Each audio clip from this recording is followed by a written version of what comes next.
If you've been looking for the top tier melee build, you finally found it. Today, I'm going to go over the best equipment options, skill options, and most importantly, how to play melee. Now, I tested most things that I could think of related to melee, and I'll be sharing some findings, pros, cons, and why you should use or not use what's in your arsenal.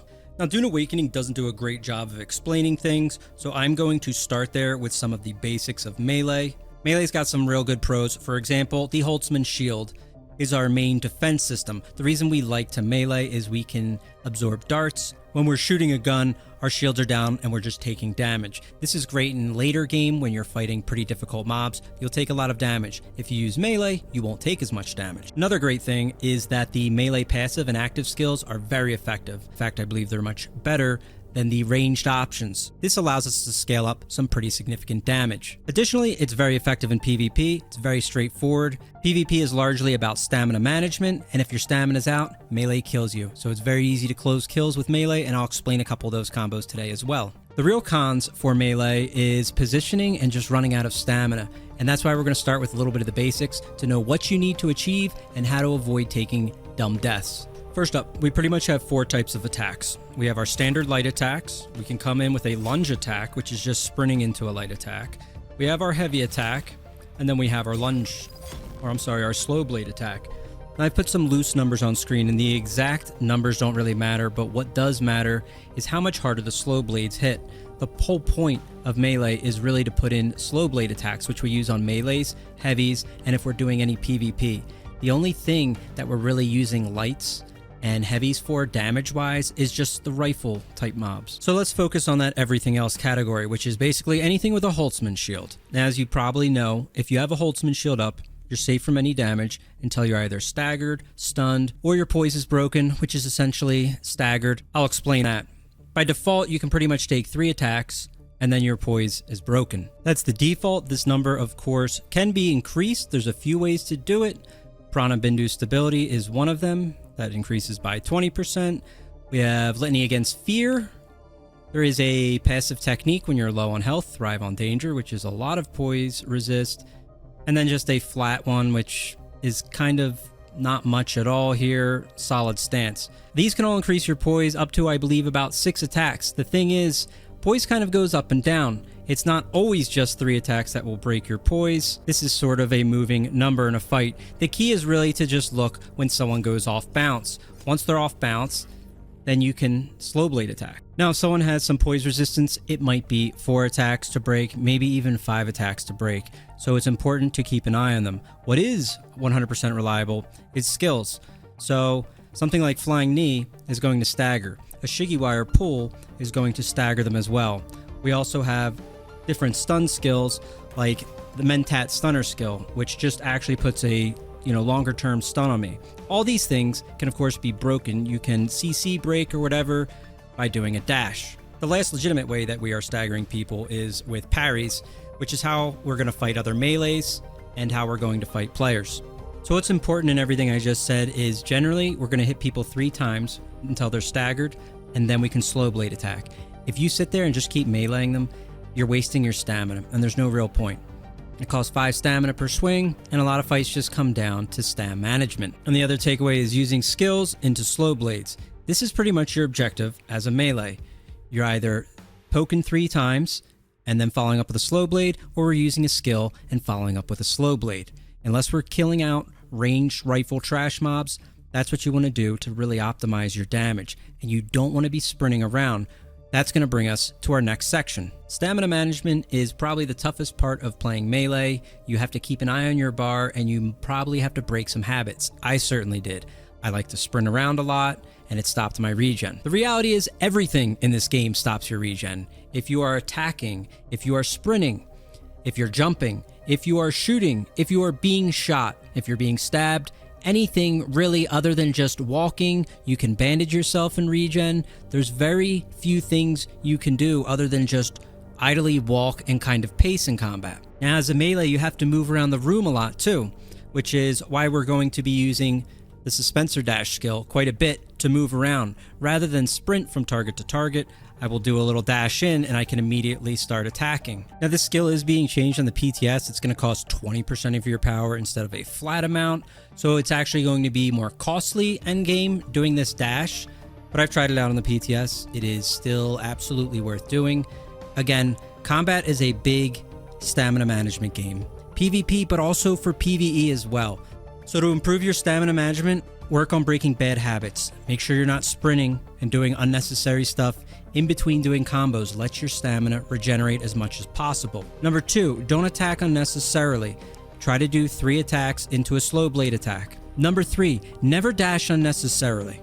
Basically, don't jump from mob to mob just dashing. You can do it sometimes, but you're going to start to learn to hit jump and dash and do this Suspensor Dash using your power instead of your stamina. You really want to save your stamina for when you're actually staggered and need to break out of it. That's when you really need your stamina. I'm going to go through skills now. I'm going to show you passives, techniques, and there's different options for active skills. There's not just one exact bar setup to have. For starters, we'll go through Trooper, and this is kind of just bare minimum, like definitely should have it. Shigawire, I always keep for traveling. I think most players in the game do. In combat, I've actually been taking this down. It's definitely not a bad skill to use in fights, but after managing my stam with Suspensor Dash, there's definitely better skills we can put. If you use this on an enemy, which I was originally to kind of get a stun, it's a longer cooldown. You could take Battle Harden to shorten it, but again, I'm going to show other options. Beyond that, we have Suspensor Dash, which I already showcased. Suspensor Efficiency is a nice skill as well. Moving on to Mentat. We've got nothing. Let's go right to Planetologist. We are going into rerouting. Power gen, 10%. This is good. Extra power. Power just buffs up our Holtzman shield. Quicker regeneration. This is big. This is how we survive from any kind of range damage. We're really conserving most of our points for the Bene Gesserit and Swordsman, which we're getting into now. With the Bene Gesserit, maxed out recovery. We're going to max out vitality and self-healing. We love these 3 passives. Over on this side, we're getting blade damage. For the purpose of our build, we are not using short blade, we're using long blade, so we don't need the short blade damage. Bindu Sprint, I max out because this has extreme utility whenever I'm traveling. Again, just like Shigawire, but in combat, I drop this and Shigawire off bar. Manipulate Instability. This boosts damage by 20%. Now, I feel I should clarify on this skill, as I was yelled at in my last stream to check out this guy's videos, which I actually did. Vash Kawai, I'm not exactly sure how I say it. I'll put it down in the description. He does excellent videos. This man, role-playing as a Mentat, Zane DeWitt, will pretty much give you info on all these passives and stuff like that, so I don't really need to do that. If you're interested, you can check that out. He has a lot of info on what these skills do and other things. He has one for every class. Highly recommend. In this case, Manipulate Instability, I believe he says this will break your poise quicker, but it does in fact do what it's saying here, at least according to all my tests and everything I've done. It increases damage by 20%. And since again we're focusing on slow blade damage, this is great. This is pretty much up 100% of the time we are slow blading, because if you are slow blading a target, they are in fact staggered or stunned. So boom, that's one of our, definitely should have it. If you had to flex anything, maybe that or the stamina one, then we just get this. This skill sucks. But we do want Bindu Dodge. Bindu Dodge, man, I tested this in a facility. It lasts for about a half a second. And half of that half a second feels like it lasts about a quarter of a second. The skill kind of sucks, but it's not bad. It's like a bonus when you're in Spice Suppression state. It's so short, but it is a passive, and it basically gives you a very short invulnerability window when you're in oppression state. So not bad. So, we do have that. It's pretty cheap investment for what it does, but don't expect this to get you out of a lot of things. There's certain moments, if you get a cool clip where Bindu Dodge actually saves your life, please send it to me. Next up, we have Swordsman. We spend a lot of points here in the Swordsman.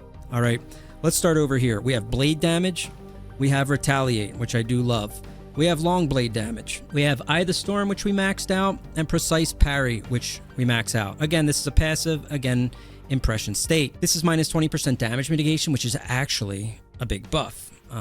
Again, that guy got a video on how armor works, but if you're not familiar with how armor works and usually flat percent values in a lot of games, this is pretty effective, and in this case, it is very effective here. So we really like this one. This will actually amp our damage a lot if we can successfully get parries while we are in a spice state. We're picking up Deflection here and Reckless Lunge. You get a lot of damage mitigation from these. I will say this, these kind of suck, but they're not bad. If I had to pick one, I'm picking Confidence. I tried Reckless Lunge. This will go up to 50% maxed. The problem is this doesn't work on your shields.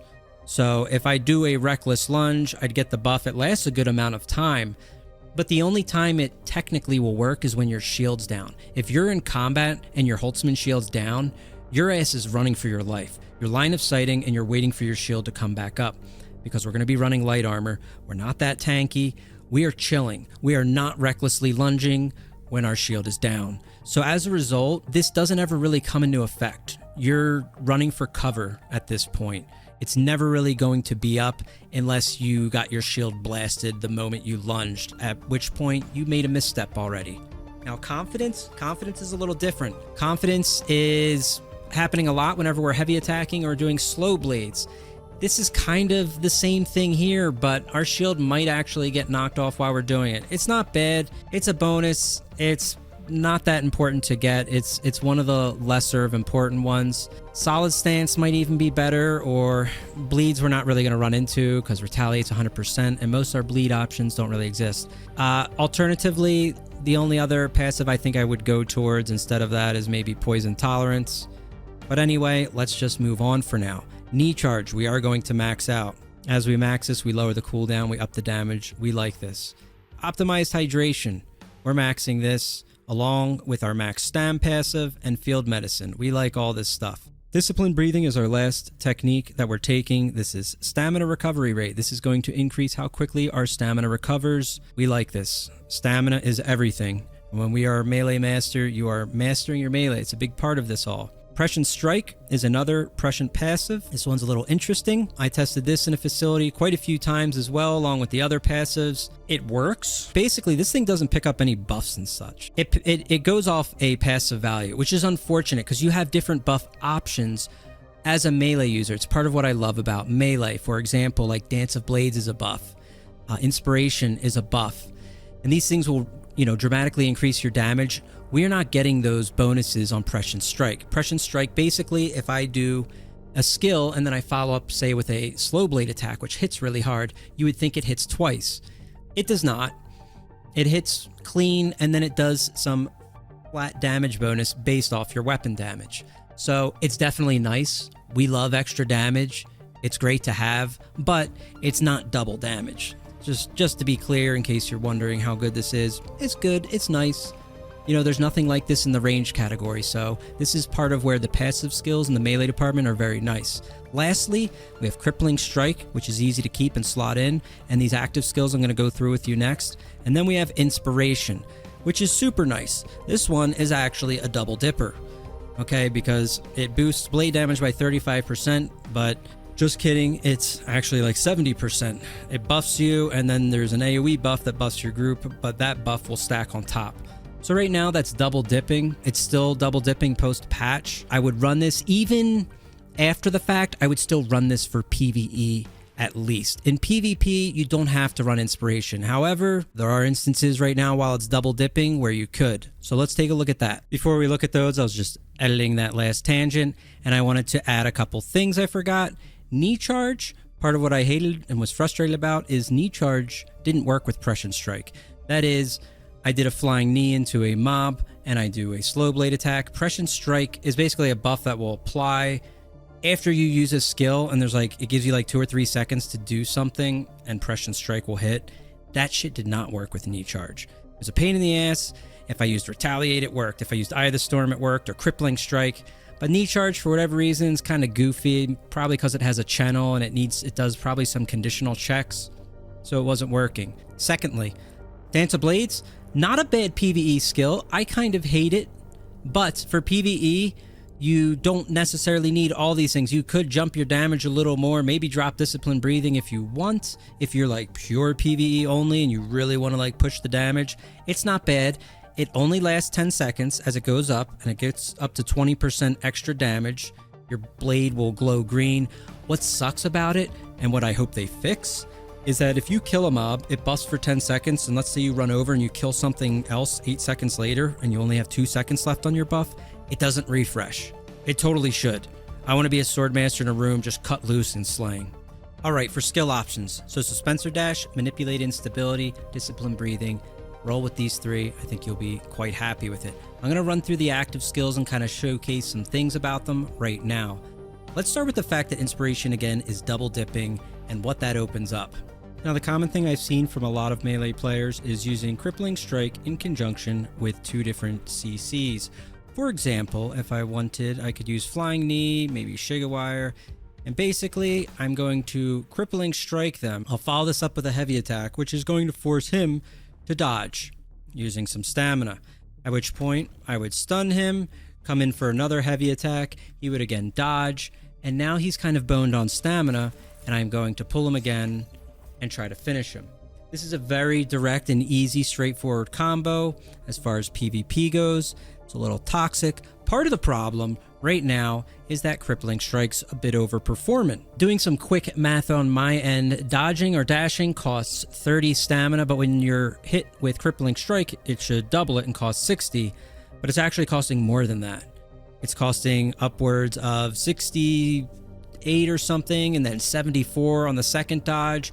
Ultimately, in my setup, I should be able to dodge 4, 5, 6, 7 times, and I still have an 8th in the gun. However, if it was double the cost, I should be able to dodge at least 3 times then, and still be able to go. However, 1, 2, 3, and I'm out of stamina now. So what's actually happening is Crippling Strike is overperforming right now. This skill kind of needs a fix, which is why this kind of combo is a bit toxic. Again, this skill staggers itself, and then you have to, double hit with a CC. If you don't want to use Shigawire, some people use Weirding Step. The way to counter this, Crippling Strike can be dodged. It can also be parried too. So if somebody's coming at you with a Crippling Strike, you can time it and parry. But, you're kind of playing with fire, because when you get caught by it, it's pretty brutal and it's pretty punishing.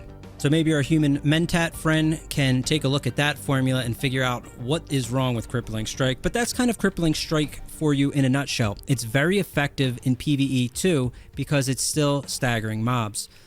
You don't even have to use Shigawire as well. If you want it in this combo or Weirding Step, you could throw in Eye of the Storm. Now, Eye of the Storm really does a lot of damage to a shield. That's number 1. But it doesn't break it, so But we'll come back to that, because we actually can break it. It is a functional stun. You could use it with that. It's also very good with a Poison Rapier, which when we get to the equipment section here in just a little bit, it's very useful and handy with that, as it will apply poison because it's striking multiple times. It also does a little damage through the shield per hit. So does things like Flying Knee. Flying Knee will do like 10 damage to this guy's health bar on top of doing the CC. So this is a fine bar to have for PvE and PvP, but if we're really doing PvE, I would not sleep on Inspiration, especially while it's super juiced. In fact, I'd probably put this in, and you could do Crippling Strike or something like that, but this is just going to amp your damage dramatically in PvE, and I'll show you some PvE footage at the end of this video, and it really amps, and it really turns the slow blade damage up, and it also buffs skills. So here's kind of what is broken and probably should also be fixed, is I could do this buff and it does scale skills. It can actually take and break a Holtzman 5 shield in one combo. This guy's shield is down now, so we could just shoot him to death too. It's kind of messed up, but very strong. So Inspiration for now, in conjunction with Eye of the Storm, really good PvE and PvP. And you still have another skill, whether it's Crippling Strike or the Flying Knee that you want to follow up after the fact. These 3 skills right now, in this current patch, probably the most devastating thing you can have on bar. And that kind of covers it. If you're going pure PvE, just for sake of cooldown and timing, I probably put Flying Knee in, but you definitely use Inspiration, you use Eye of the Storm. And when you use these skills, you also get to double dip into Crippling Strike. You will absolutely slaughter in PvE. I imagine this build makes the rounds and we get some bounce patch in the near future. But despite that, what really works here is still just how the Swordmaster functions, and in part with Crippling Strike. Even if this gets quote-unquote fixed, it's still going to be something that does a huge stamina modifier. You hit with that and you apply pressure, and in between that you're regenerating stamina and you're just rolling through your skills. This is pretty much how melee combat plays out right now. I'm going to try to run through equipment pretty quickly here, as this video is getting a lot longer than I wanted initially. You have a few options for melee. You either have the Rapier, you have swords, and you have daggers. I was going to demonstrate the animations of these, but more or less you can hit 3 times like I said earlier in the video, and you set someone off bounce, and then you can follow up with a slow blade. This is the same for all of them. So what's the difference? Well, with the sword, we can get an AoE parry, which isn't bad for PvE. In fact, using a sword, if you're PvE only, really isn't a bad idea. I might be more in favor of it, actually. It has higher base damage, but it's a bit slower. Ultimately, with all our modifiers, that higher base damage actually goes a long way. However, for an all-purpose speed and PvP bounce, I'm going with Rapier. The dagger is kind of like the Rapier, but the difference is the Rapier is just forward moving. It kind of has just a lunge capability constantly. I prefer it. On top of that, it has a poison effect. This is the Mark 6 Alex pick. You can get this from the Deep Desert. You can join my Discord if you have any questions, and I have a unique finder channel. When Halleck's pick comes on the rotation, I will be putting it in there. There's few ways to find that, but that is how you get Halleck's pick. You can also try to buy this on the market. The other things to acquire before this, in the Mark 5 category, we have the Jolt Sword, which you can do by doing the Swordmaster quest. I have a guide on the Swordmaster quest. You're going to have to do the Swordmaster quest all the way through for this build, so if you haven't done it and you're planning to do melee, you should get the Jolt Sword. Early game, it's amazing.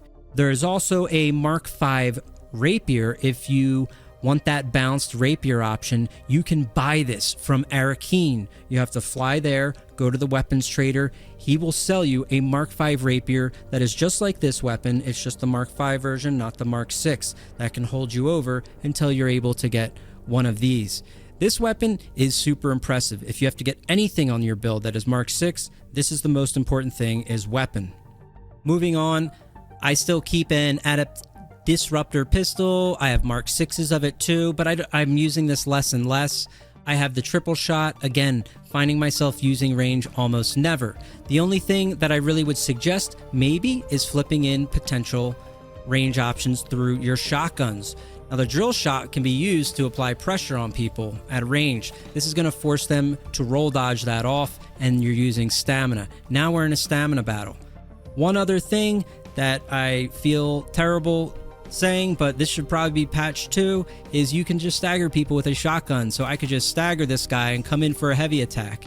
It's kind of messed up, but that's the reality. So if you've made it this far in the video, that's a pretty OP trick against Holtzman shields that melee users love. Lastly, for bar space, you absolutely have to have a leader John on. Always keep your stamina up. All right, this is not something that I ask. You must do it. We always need a slot to store our vehicles, so vehicle backup tool. We need one for healing. I also keep the life scanner on in the Deep Desert. This is a way to see people through walls. So I was in one of my other videos on the Deep Desert guide. If you need more information about that, you can look there. But this is very important for seeing mobs and also seeing players for ambush purposes. It's good to always watch your back and know you're not about to get jumped. Next up, I will quickly try to run through armor and tools. Took my Holtzman shield off because I broke the other dummies here. Full suspensor belt we're still using, and that's all you're really going to need to use for this. Power pack 5, get a 6 when you can. That actually will do a lot. It's not only just max power, but it's more energy. For general build purposes, I just have that right now. The easiest, cheapest option, Syndicate armor set in here. Reason being, you're going to fight against things that are doing fire, and then there's potential poison, because not only is something like Halleck's pick doing poison, you can also poison with the triple shot, which is a really good weapon. These are two different poisons, by the way. You can stack the triple shot and the Halleck's pick poison. probably something better served for another video. But the Syndicate armor is pretty good. This is a light armor set. It's very easy to get. It's very easy to farm. Again, I'll have the unique finder down in the comments section where you can look this stuff up. I have a trade or a travel route where you can go and get this stuff. It's pretty easy to get, like through Sheol. There's an easy farm option. In my last video on the range build that I did, to easily get Syndicate armor, the places you don't want Syndicate armor is first your legs. You have stim legs. You will get these from the same exact place you are getting the Syndicate armor. All this is basically extra reduction on your stam cost for dashing or dodging, as I like to call it. So stim leggings are good. Later on, you'll have a Mark 6 version, pretty easy to get, very common drop, IX core leggings. These come off drop ships a lot. I have 9 recipes of these. So that's what we would slide in there as we move to endgame. The Syndicate options, replacements for these 3 parts, and I don't run chest. For the chest, I do a suspensor jacket. This basically amplifies our ability to fly. It makes it less costly. So suspensor jacket, same thing. Use the unique finder for that. For the Syndicate pieces, if we eventually want to replace them with Mark 6, you pretty much have 2 options. One of them is the pincushion set. And Mark 6, you have pincushion set, which will reduce dart damage. This will probably be good for PvP. And again, this is only going to apply if my shields have dropped. Okay? What's cool about the Syndicate armor is this is applying while I'm burning. For example, if you do PvE, this set's great because if you're getting hit with flamethrowers, you're like never going to burn pretty much. The other option that we have for Mark 6 later game along the same vein is the Forge set. So the Forge set is a reduction on fire mitigation. And again, these are all light armor options, but this is pretty much the Syndicate Mark 6 version is the Forge set. All this stuff's Deep Desert. This again, you need to follow a Deep Desert guide to see when these come around on the rotation. For example, Pincushion Gauntlet. Pincushion set's rotating right now this week in the Deep Desert, whereas the Forge set was rotating last week. And I think that pretty much covers our equipment. We are full light, all 5 pieces, always full light. We like rapiers. You can use swords if you are just PvEing. They're not bad for the high base damage, for the AoE parry. That's pretty much it. Only other skills to cover is Retaliate's still an option too. I use this for PvE sometimes. If you have a lot of melee, like if you do the Deep Desert wave rooms and there's like 3 or 4 melee coming at you, Retaliate's not a bad option to rotate in. You do your damage buff with Inspiration. It will scale Retaliate's counterattack, and then you just do a slow blade and it can kill melee really quick. That pretty much covers it. Equipment, skills, boom, boom. Let's look at a little gameplay really fast.